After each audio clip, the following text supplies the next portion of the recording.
The Joe Rogan Experience. That's always been a motivational thing for me, to try to be honest with the things that I deal with, the ups and the downs, and to show my losses, to show my injuries, to be vocal about the doubts that I have, that I still have, that I still deal with. You know, it's easy to look at these people in the spotlight and be like, they don't deal with fear, they don't deal with pain, they don't deal with doubts, they don't deal with feeling like they're inadequate. I think it was a clip or something you were talking about the imposter syndrome. Yeah. And I'm like, yeah, like it doesn't matter how amazing you seemingly are on the outside to all of these people. Like, we're all just human beings. We are all just individuals that have made choices and have steered our lives in certain directions. But it's almost like when you make it to a point, it's like, oh, they don't deal with this anymore. Yeah. I deal with the exact same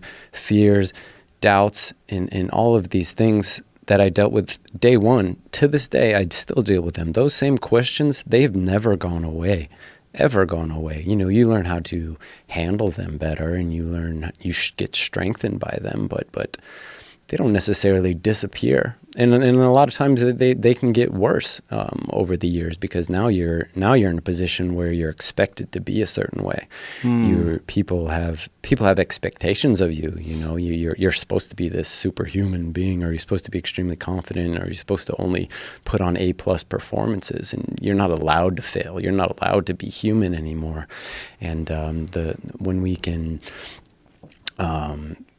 humanize these things, and it lets people realize that they can do it too. You know, we're not necessarily made up of anything different than anybody else. You know, we've just gone through a process of learning and developing and diving off of cliffs that we didn't know where they were going. And that's what we all have to do. You know, like the people in these spotlights, they're just human beings. Yeah. And the more that you meet them and read about their stories, and you know, that's why I love reading autobiographies. Like, geez, like the things these people have had to overcome, they weren't handed anything. If more than anything, it was more devastating and detrimental, and they've had to overcome more than you could possibly imagine, and it wasn't just given to them. They had to work and strive and struggle and fail over and over and over and over and over and over and over again, until they got to where they got to, and still do. They still fail constantly. We all fail constantly. Yeah. Well, failure is a gift. Yeah, once really you make is. that switch, once you understand it, and like you can view these losses or these things that happen or these struggles as, you know, I always view them as challenges. Be like, are you going to quit? Are you going to give up? I always view, like, when I'm tired in the ring or on a workout, I'm like, you want to quit? I'm like, fuck you, man. You know, I view that voice in your head. You know, that devil that's looming over your shoulders, like, you're gonna quit, you're a failure. I'm like, you know what, fuck you. I'm not quitting. I'm never gonna quit. I'm never gonna stop, and there's nothing you can do. So keep talking, but I'm going forward. Is there a time where you ever get past that and you understand that you're never going to quit, and instead just concentrate on the task at hand? Or do you think that voice that you're duking it out with, that you take that motherfucker to the grave? You definitely take it to the grave. I think we feel like we get farther away from it, and we get stronger and we get more confident, but it never gets far. You never get farther away from it. You know, like I compare it to my alcoholism. It's like I could go 10 years without ever drinking again, but all it takes is one bad day. Yeah. We are all one bad day of being in the worst situations ever. And that's why it's so important to, you know, you look at people on the streets and things like that, but like, you know how easy that can happen? Yeah. Like, how many bad days or bad situations would it take to turn a successful person into that?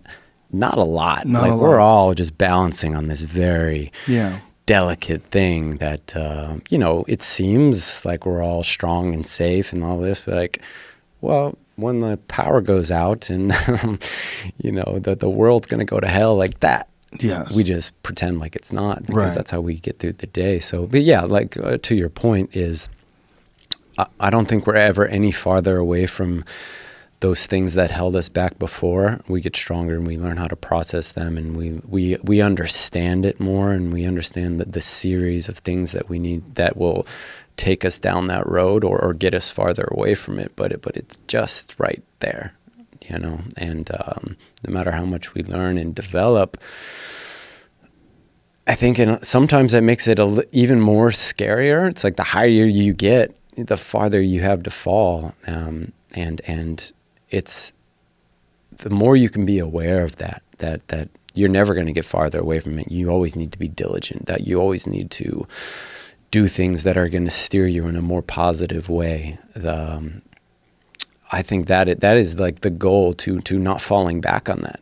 I think the worst thing that we can do is have this belief that we're past it. Like, that's never going to happen again. I'm not an alcoholic anymore. I'm not a drug addict anymore. I'm not depressed anymore.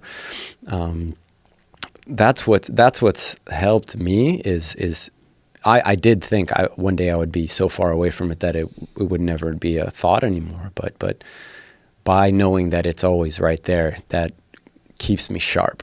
Yeah. You know, it's like that you need that thing to keep you at your best, or else we start to get lazy. It's that same concept of having people that push you in the gym or in life or et cetera.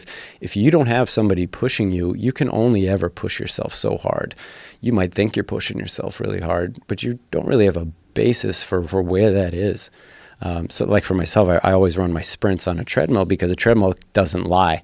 This is how fast you're going, and this is how long you're doing it. Now, you can go out on the street and say, oh, I was going as fast as humanly possible.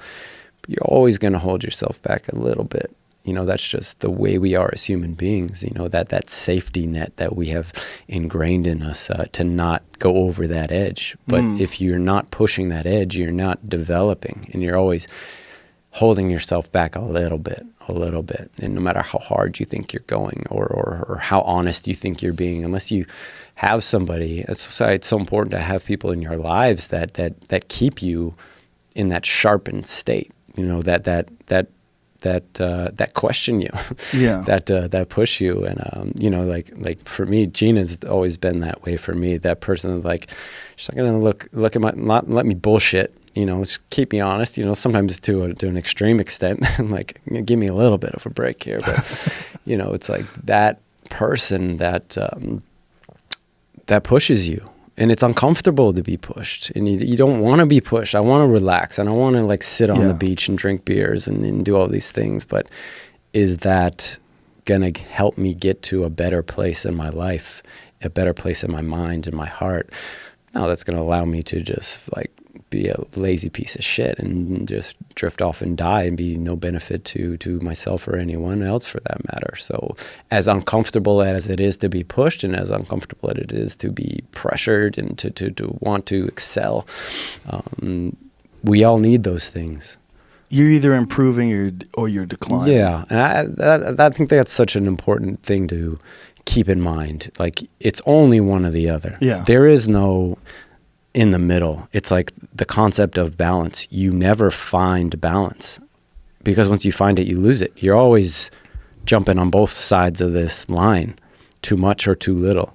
You're either going too fast or too slow. Yeah. And we're trying to find that perfect balance of everything, and you never can find it. But knowing that you never can find it forces you to be diligent about all these things and to constantly be trying to find it. And the more you try to find that, the more you're going to develop and learn ways that aren't the right way, and then finding what does work.